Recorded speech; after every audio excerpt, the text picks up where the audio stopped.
yeah, we're all right. We're all ready to go. Okay, Lynette? So you're ready to live stream? Yes, so everybody behave themselves from now on, please. Okay, Lynette, away you go. Okay. All right. Yep. We'll go? Okay. All right, welcome everybody. Thanks for coming into this Zoom. Hopefully it'll won't take us too long to deal with it.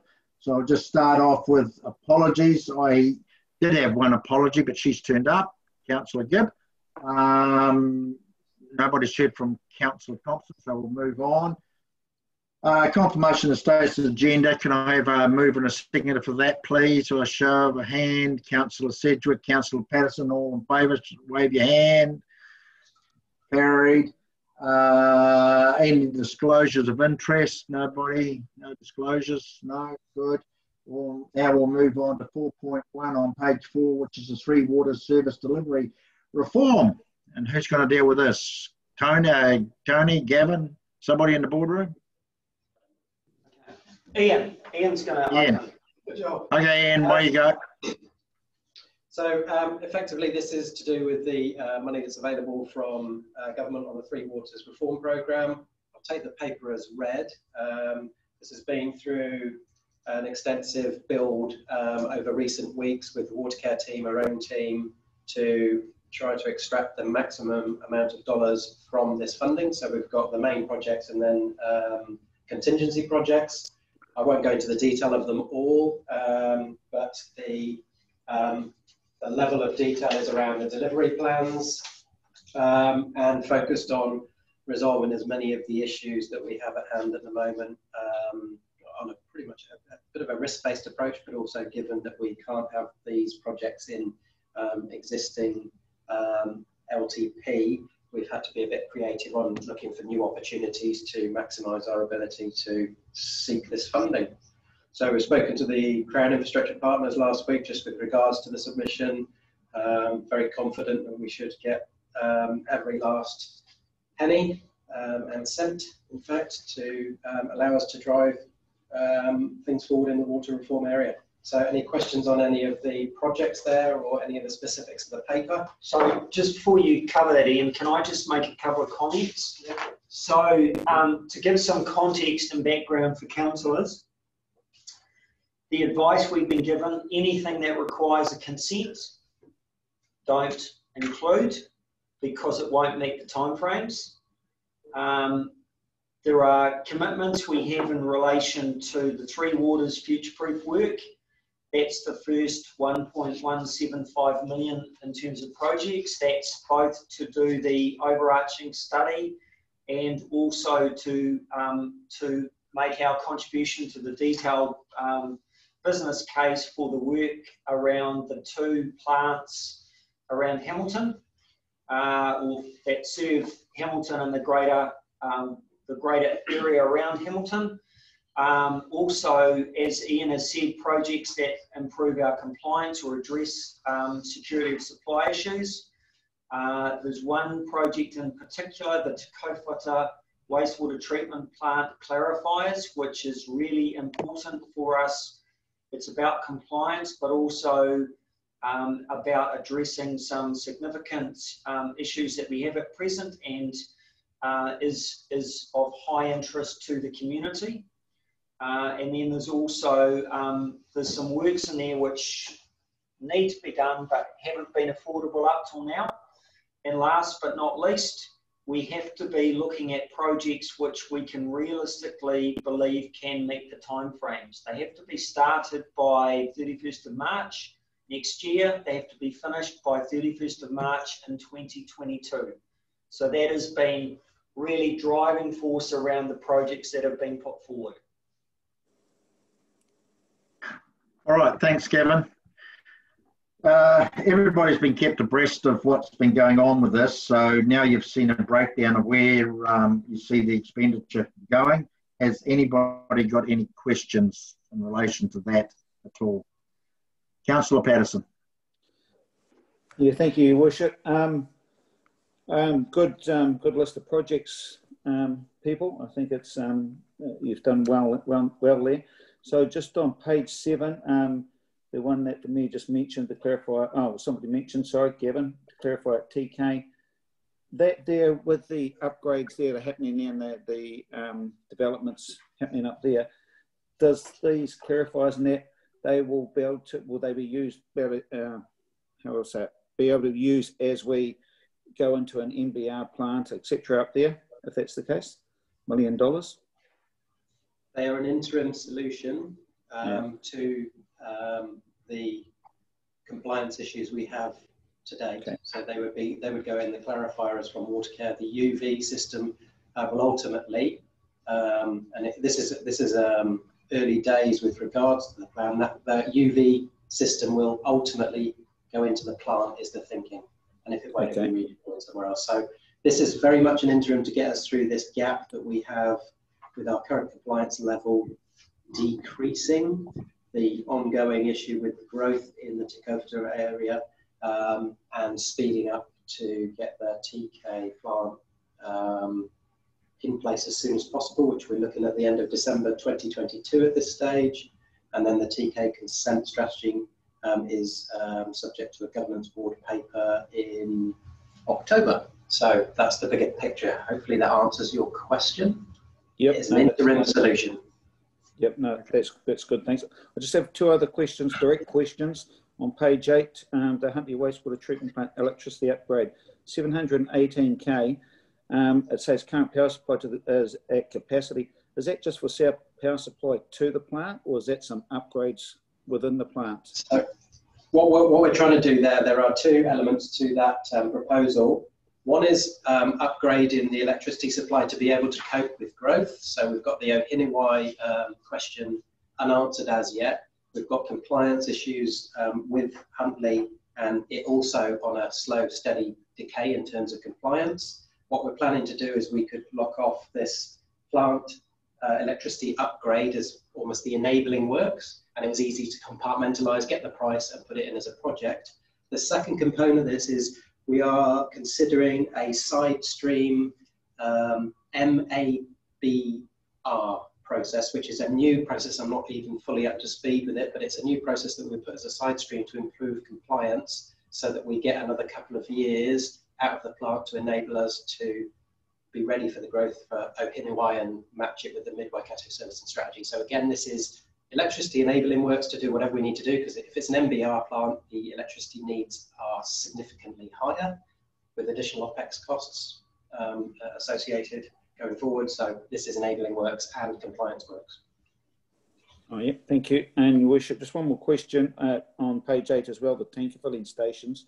It's good to see that something's going to happen in there. I see you've got looks like three dedicated stations. I suppose they'll be spread throughout the district so you can have some control of what's happening with those, which I think is very, very good.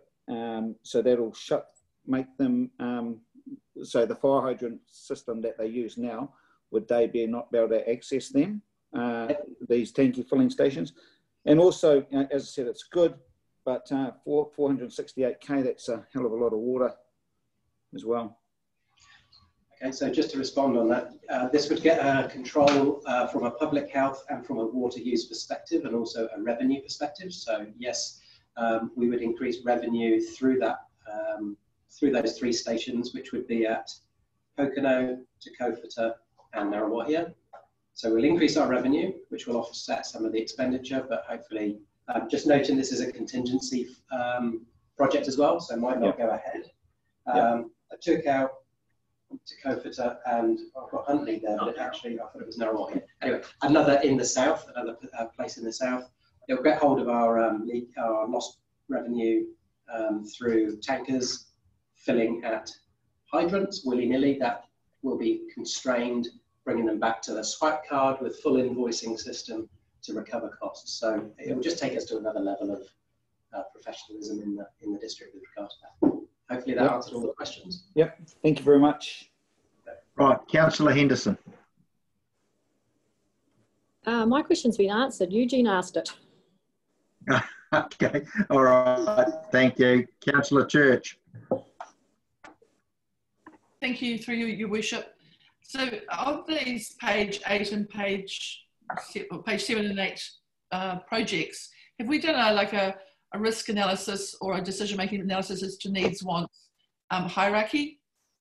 Or are they all of equal significance? Because I'm just trying to navigate, obviously around you're talking about contractors, for example, and the capability of actually getting these jobs done. Some are in the LTP, some are not. So what criteria, and where is that criteria for us to understand what projects will be progressed first and why? So it's a really good question, and there is an element of that being sorted into a priority base. It's being done by the team on a look at, there's no science to it really, it's looking on the quantum of the issue, so that's why the sub-regional waters study is up top, because it's a very large number and it needs to be done, and we've got no money for that, so that's priority. And then from there, it's enabling works around the waters contract engineer. There is one addition, the waters contract engineer. I went to a water reform meeting last Thursday around reform in the Greater Waikato region, and we have some significant, not challenges, but needs to feed into water reform program that will require a business analyst. So we've put a business analyst into here such that we can be better prepared to seize the opportunities around water reform. So again, that's why it's number 2 on the list. The desludging is another massive one. That's with regard to compliance. So that will increase the cost for that project? Yes, it will increase the cost for that project. Right. But what we'll do is we'll drop the other projects out of the bottom of into the contingency project. So we'll just have to tweak some of the numbers on that. So that is literally a last minute change. But needs to be done. Hamilton City have put in $500,000 on their side. So when I found out about that, I thought it would be very prudent for us to be matching that, which is why the leg notice. So that's a decision we've made as a group. So yes, it has been staged based on dollars and urgency and relative risk. So SCADA server relocation, again, a need. TK wastewater treatment plant process improvements. It's all compliance stuff we've been focusing on there. Raglan water treatment plant upgrade, again, water quality. So yeah, very much that way, Councillor Church. Sure. So what you're saying, the priority orders of page 7 and 8 are the priority orders from 1 to, 15 or whatever. That's your priority rating. So 1 to. Is that what I'm understanding from you? Yes, it's not an exact science, and some could go up and down, but pretty much it's there or thereabouts. Thank you. All right. Thank you. Councillor Gibb. All right, Councillor Sedgwick. Then Councillor Bech. Is it me now? It is you. Thank you. It seems to be the word for quantum. Quantum seems to be the word for today, and I'm just wondering if Mr. Cathcart can just expand on the quantum of the historical water issues, please. Historical water issues. Sorry, that's under the contract, the waters contract engineer. And I'm assuming some of those are quite old issues, and are they issues then that that we've just put aside or we haven't been able to address? I'm just wondering how they fit. Yep. So they relate to what's called the waters wash-up list. So what we've been doing over the past 12 months, well, since the contract started, is in effect, it's a bit of a continual improvement and tidy up. So looking at such things as bylaws, such things as the stormwater, how stormwater is managed in council, getting the right appropriate things in place, making sure that the contract is, we're giving voice to the contract, if you like, in the way that we do business. So that those are the historical waters issues we talk about. They do also include the catch up on the TK plant, Raglan, and the like, where we've got compliance issues. So hopefully that answers the question. There's a bit of a catch up from past. No, that's fine. Thank you very much. Okay. Councillor Bech. Yes, thank you. Overall, I'm very supportive of the work that's been done.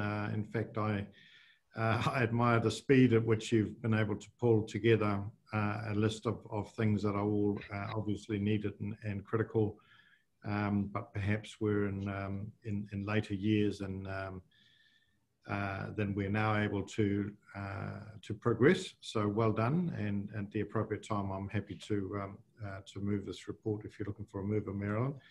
I do have a question, Ian, which comes out, actually, in fact, segues nicely from your answer just prior. We are attempting to address a number of non-compliances, which is very sensible, to Kaufra in particular, and I see Raglan water treatment. I'm aware that there's also Raglan wastewater treatment. We have had some non-compliances in recent past that we are working to fix, but I don't see anything in this list here. Is that because it's in LTP, or perhaps you'd have some commentary around that? So it's a good question with regards to Raglan. It was initially on our desludging to enable improvement in the compliance out there. As I understand it, the work that's been done at the plant short term has improved compliance out there. So we felt that it was more appropriate to put the desludging dollars into Huntley, Narrawahia and Merry, and keep an eye on the Raglan plant. Also, given that the Raglan plant is subject to an upgrade as well and consent renewal process. So it was felt it was more appropriate, coming back to Councillor Church's point around the priority and the risk, we would focus on these other Narrawahia and Merry areas over Raglan in terms of the compliance quantum and risk. Okay, thank you. And the work we've done in the prior years in regards to king tides inundating low-lying stations, again, you're pretty happy we've now addressed that issue as much as practically possible at this time. Is that with regards to pump stations? Yes. And the CIP program? I'll be honest, I'm not fully across what went on with regards to those king tides, but one assumes that work program was done to meet those needs and the plans that are in place with Watercare to do that, with inspection of the harbourside mains on a 1 yearly basis covers that. But I'll be speaking out of turn if I confirmed on that. I don't know if anybody else has the knowledge. I think the thing you need to remember, everybody, that this stuff doesn't currently sit in our LTP. So a lot of the stuff that could be has been talked about probably does somewhere else. This doesn't. So that was the criteria for getting the money. And it's not come up in the discussions with Watercare with regards what are our big issues and what do we want to deal with. So one assumes that, gross assumption, but it assumes that it's not an issue. Thank you. Thank you. Councillor Maguire. Yeah, just wondering, I noticed you haven't put any of the smaller plants in this mix at all, like some Martingi. I suppose you're waiting for the regional aspect to come along to solve those problems. That's correct. So if I can add to that, until there is money in there for it, Councillor Maguire, it's in that first 1.175 million to do the overarching study and the detailed business case. That will give us answers around the way forward for the likes of Martingi as a plant. Yep. Thank you, Gavin. Right, is there any other questions? I have a mover and I'll be looking for a seconder in a minute. So if there's no further questions, Councillor Sedgwick, did you have a question? No, I was seconding. Oh, okay. I'll take that. First hand best dressed around here at the moment. All right, is there any further questions before I all indicate with a show of hands, please? Just can everybody, I have a mover and a seconder, and Councillor Bech and Sedgwick, all in favour, please raise a hand. Carried. Thank you. Did you get it all, Lynette? Yes. Anybody in opposition might be easier. I don't see any hands going up. It's really easy. All right, thank you, everybody. That concludes our council meeting. I will now declare the meeting closed, and thank you all very, very much for your time. Thank you, everyone. Thanks, Lynette. Thank you. Thank you. Thanks. Thank you.